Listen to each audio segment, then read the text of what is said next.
আসসালামু আলাইকুম রহমতুল্লাহ।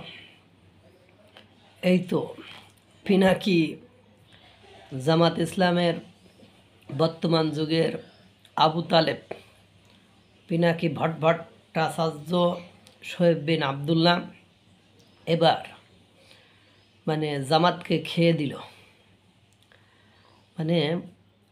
লিখছে তার পোস্টে লিখছে, জামাতের দেখি পাংখা গজাইছে। জামাতের দেখি পাংখা গজাইছে। এই পাংখা গজানোর কথা কেন বলছেন? বলছে এই কারণে, আপনারা জানেন চট্টগ্রামের যে জামাত ইসলামের নেতার যে বক্তব্য, যে প্রশাসন তাদের কথায় উঠবে বসবে, তাদের কথায় মামলা নেবে, গ্রেপ্তার করবে, তাদের যিনি নুরুল এমপি ওখানে পদপ্রার্থী, তার পেছন পেছন হাঁটবে, তাকে কখন সকালবেলায় যেয়ে তাকে জিজ্ঞেস করবে কোথায় প্রোগ্রাম, কিসে কি, তারপরে সেমিনার কখন কি হবে, তাকে প্রোটোকল দেবে। এখানে যারা টিউনও আছে, প্রশাসনের সকল লোকজন, সেখানকার যিনি এমপি পদপ্রার্থী জামাতের পক্ষ থেকে, তার কথাতে এখন এই যে কথা বলেছে, এই কথা বলাতে পিনাকি বলে দিয়েছে যে গণ অভ্যুত্থানের পরে ফাজলামি শুরু হয়েছে। অর্থাৎ তাদেরই আবু তালেব যখন বলা শুরু করেছে, তাহলে অন্যরা কি বলবে? আর এই যে কথা আমাদের কথায় মামলা নেবে আবার গ্রেপ্তার করবে, এটা কাদের কথা হয়? ইসলামে এরকম বিধান নেই, বাংলাদেশের সংবিধানে এরকম বিধান নেই। আর এইসব যারা করে তাদেরকে তো আমরা স্বৈরাচার বলি। বাবা রে মামা, ক্ষমতায় যাওয়ার আগেই যদি মানুষ এইভাবে স্বৈরাচার হয়, তাহলে কিভাবে হবে?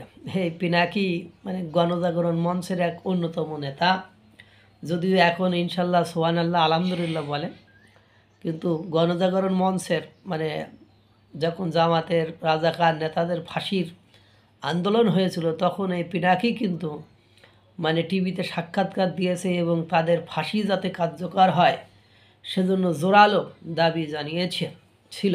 আর সেখানে যারা অনশনরত অবস্থায় ছিল তাদেরকে স্যালাইন পর্যন্ত ও কিন্তু দিয়েছিল। সেই সময় ও লাকি নামে কোন এক মেয়েকে গণজাগরণ মঞ্চের সময় গর্ভবতী করে এক মেয়ের বাপও হয়ে গিয়েছিল আর কি, বা মেয়ের বাবা সে হয়েছিলেন, এরকম কথিত আছে। আমি দেখছিলাম রিপোর্টটি। এ হলো অবস্থা। এখন সে দল পাল্টে ভিউসের কারণে হোক আর যে কোনো কারণে হোক জামাতের পক্ষ নিয়েছিল, কিন্তু জামাতের পক্ষ নিয়ে বর্তমান সময়ে সে যেসব বক্তব্য, জেনোসাইড হবে, বাংলাদেশের জেনোসাইডের আবির্ভাব দেখতেছে বা জেনোসাইড হতে পারে এরকম বক্তব্য দিচ্ছে।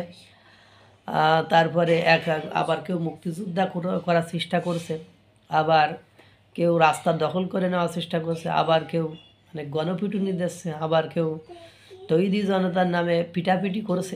নানান তাল কাহিনী করে তাদের পক্ষ নেওয়া সেই গণজাগরণ মঞ্চের এক অন্যতম নেতা পিনাকি, যাকে এ যুগের আবু তালিব বলে সম্বোধন করা জামাতের নেতারা তাকে একটা পীরের মতোই মান্য করে, সেই পিনাকি তাদের এখন আইক্যলা বাস দেওয়া শুরু করেছে।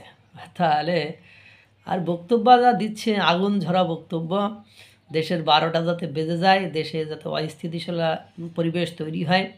প্রশাসনকে আপনারা জানেন, এ তো জামাতের নেতা, হ্যাঁ জামাতের অঙ্গ সংগঠন শিবির, একেবারে পুস্কি পোলাপান যারা, তারাও প্রশাসনকে এর বাচ্চা ওর বাচ্চা বলে অশ্রাব্য অকথ্য ভাষায় গালিগালাজ করে। তার আপনারা বুঝতে পারছেন যে দেশের অবস্থা কতটা ভয়াবহ, ভয়ানক এবং কতটা ক্ষতিকর সেটা বলার অপেক্ষা রাখে না।